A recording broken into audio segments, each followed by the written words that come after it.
He enrolled at Texas in what is that? That's January 7th or February 7th of 2018, which means his last game of high school football was 2017.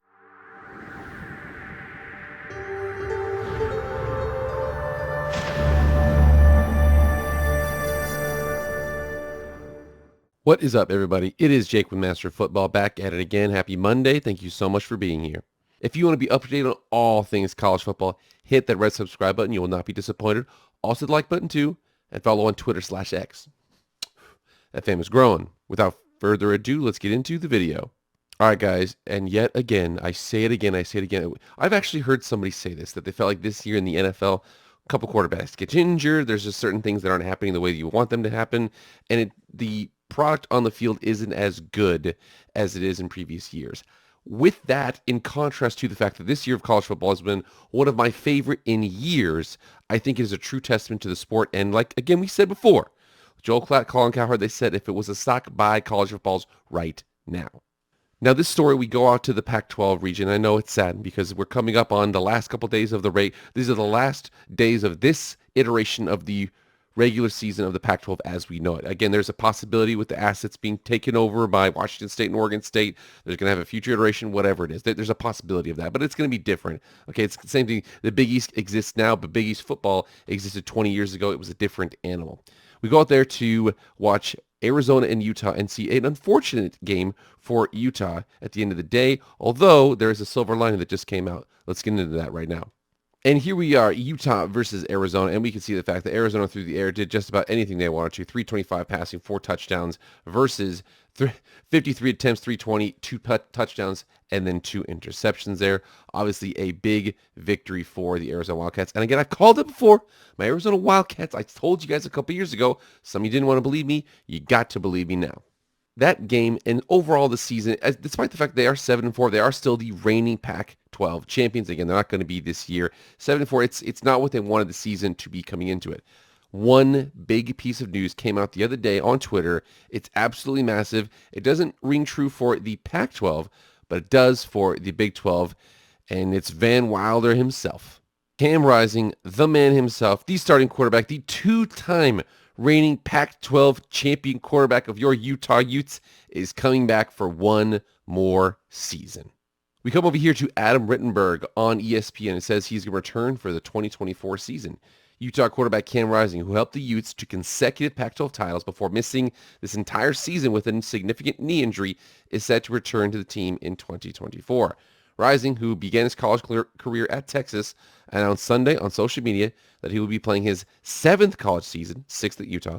He sustained a torn ACL against Penn State in the Rose Bowl after quarterbacking the Utes to second straight Pac-12 title last season. And again, they've done their best. Kyle Whittingham basically said they had to, cover over for him with a pig farmer guy, with Nate Johnson, a couple different dudes out there, what they're trying to do at Utah. Ultimately, the guy who led the team down for those 2 consecutive Pac-12 titles is coming back, and not a moment too soon before they head into Big 12 play.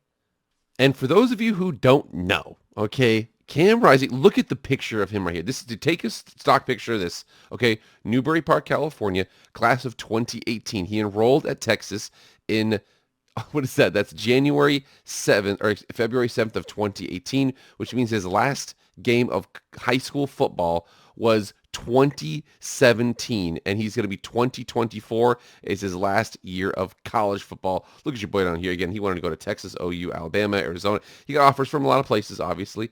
The number 11 pro quarterback in the country, number 250 player in the country right there. But man, take a picture, a mental note of this, and now see what he looks like now. Boy, your boy just went all rock and roll on us. Now, again, he looks a little you like that. He's got the long hair. Yeah, man, I'm badass, blah, blah, blah.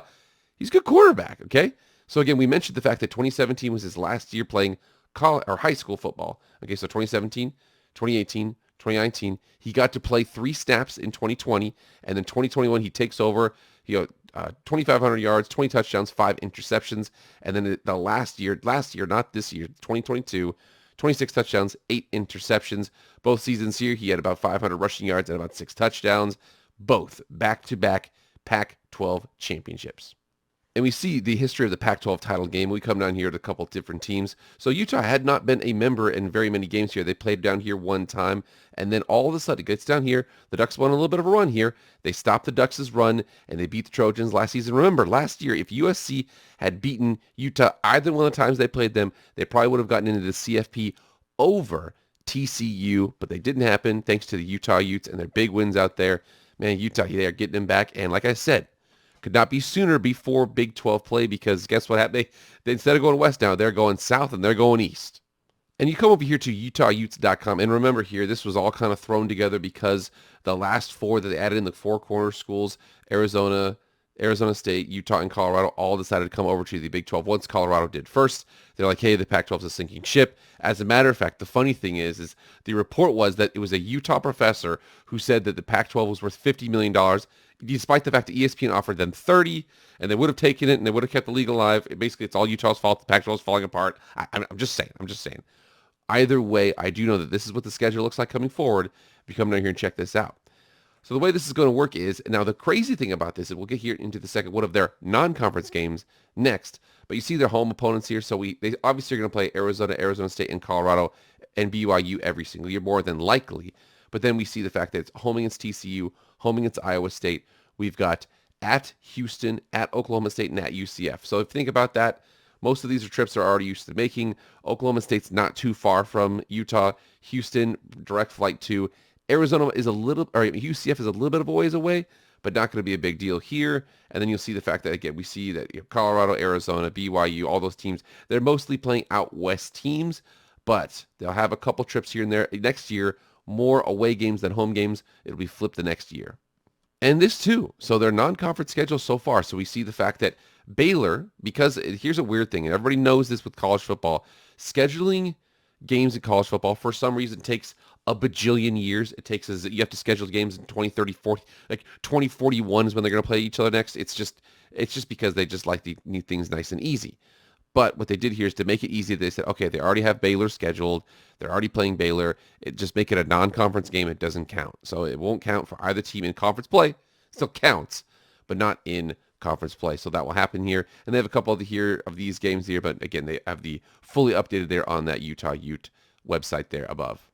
So the Van Wilder of college football, Cam Rising. I know there's people who've played longer. I know there's people who've played better. However, your boy comes back to the Utah Utes, who are having a down year here at 7-4 so far this season. Next season, though, Cam Rising comes back. All he ever knows is conference championships. It's going to be at a different conference, playing in the Big 12. How does he do playing again? Instead of going out west, now he goes down south, goes down east. What do you think is going to happen with him? All right, guys, that's it for me. Thank you so much for being here. Remember, get in the comments and let me know on that. Okay, Cam, first of all, the fact that he last played high school football in 2017, and this is going to be his last year of college football in 2024, that is shocking. You guys let me know what you guys think. And remember, please like, share, comment, subscribe, do all that stuff. I really appreciate it. That's it for me, guys. I'll see you guys later. I am out.